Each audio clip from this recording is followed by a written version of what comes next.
What's up guys, welcome back to the Mindful Spoon. In this video we're going to be covering what to do in the event of a gastritis flare-up. Now, the treatment usually goes as follows.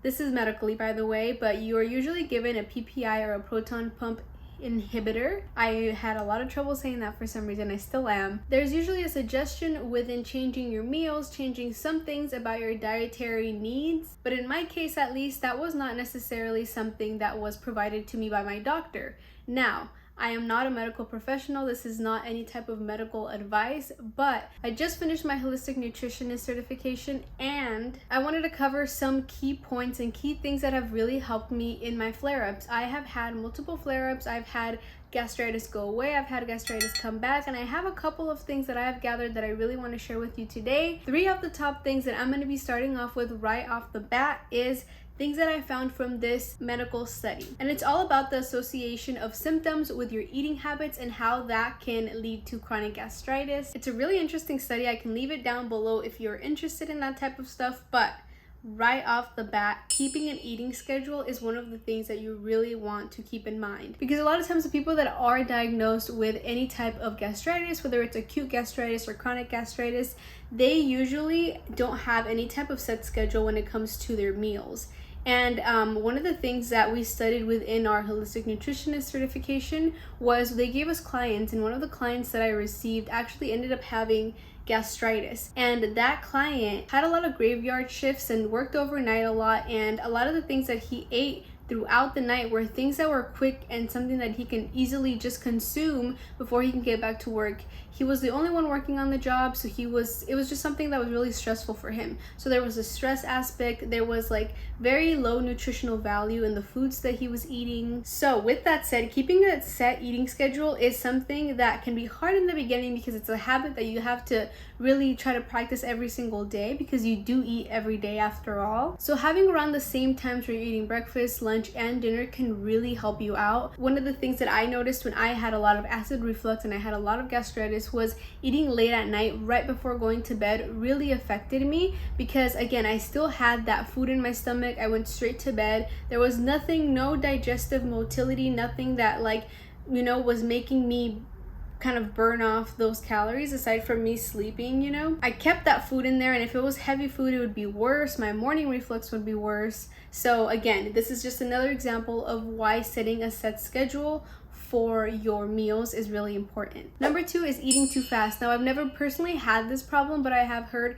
of other people who have been diagnosed with gastritis. Is the speed in which they eat at has really affected how they are able to digest, because if you think about it, if you're eating too fast, you might miss a chunk of food or two, and that just might be a lot more harder and a lot more strenuous for your stomach to actually digest. And the actual study that I just talked to you about actually talks about how if you suffer from any type of bloating or gastric distension, which is kind of what you get when it comes to bloating, your stomach is distending, it suggests to try eating meals in the same size throughout the day. Irregular meal sizes can be kind of like a trigger to that gastritis flare-up, and it's something that we don't even notice. So maybe eating smaller meals that are around the same size more frequently can really help you bring down those symptoms.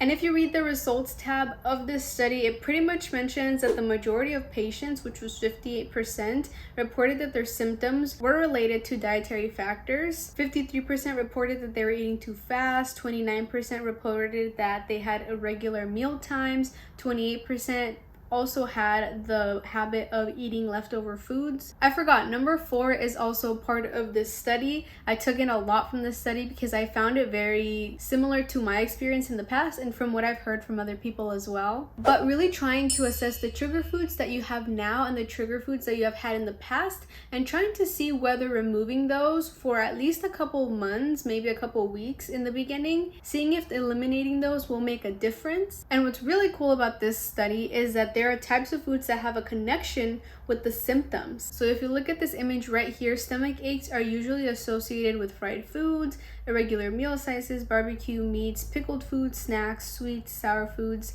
Gastric distension, which again looks similar to bloating and it's very uncomfortable, is associated with meats, sweets, again, eating leftover food, sour food, snacks. So a lot of them have like those same similarities. Acid reflux is associated with sweets, irregular meal times, eating too fast, very hot foods, eating leftover foods, pickled foods, salty foods. Hiccups and belching have a big association with very hot foods, fried foods, barbecue, pickled foods, all of that. Heartburn has big associations with eating too fast. That seems to be one of the biggest ones. And nausea has a big association with irregular meal times, spicy foods, and the meats that you eat. Also, according to this study, male patients are likely to have the need to limit the consumption of alcohol, barbecue, and spicy foods, while female patients especially need to pay attention to controlling the intake of sweets. This is based off of a group of people that they tested out.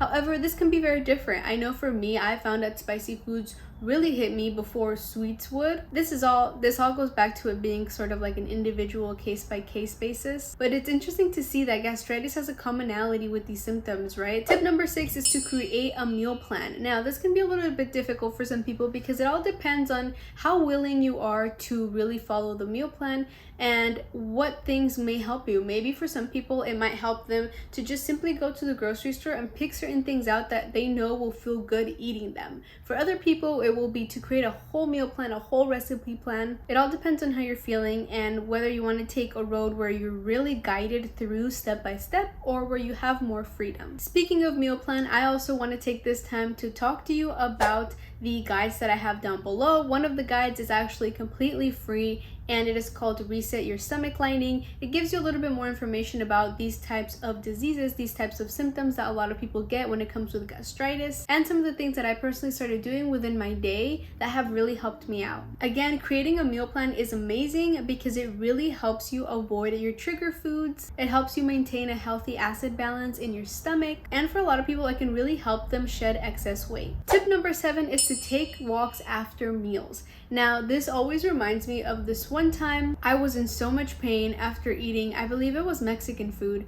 I had eaten out, I was in so much pain, and I just remember being like, I need to just get up and walk because that's the only thing that will make me feel better. Laying down and sitting down just made me feel so uncomfortable, but standing up, doing something, moving around, especially after meals when my flare-ups are really bad, really helped me out. It really gets everything moving, and you also get a walk out of it, so it's a win-win. It can also mean just any type of movement that will get you up and get you moving. Nothing that will be too strenuous, of course. Washing dishes, organizing your cupboard, anything. Tip number 8 is to consume foods with digestive enzymes. Papaya contains a natural digestive enzyme called papain. This can help some people with digestive symptoms like bloating and constipation. They may really find some relief in eating papayas. Kiwis are also great because they help you digest proteins. Bananas also contain amylases and glucosidases, which are 2 enzymes that digest complex starches into easily absorbed sugars. These enzymes are also said to be more active when the banana is about to start ripening. Number 9 is to consider supplementing with B12. Now, there's a reason behind this because up to 30% of adults over the age of 51 have atrophic gastritis with low stomach acid secretion. You make very low stomach acid, and the stomach is supposed to be acidic in order to break down the food. If you do have atrophic gastritis, it is recommended to follow the RDA for vitamin B12 because that is a key supplement that can really help people out with it. You can do supplements or fortified foods, but the foods that have the most vitamin B12 are beef liver, clams, nutritional yeast, salmon, canned tuna, beef, milk, and so on and so forth. All right, so now we've gotten to tip number 10, which is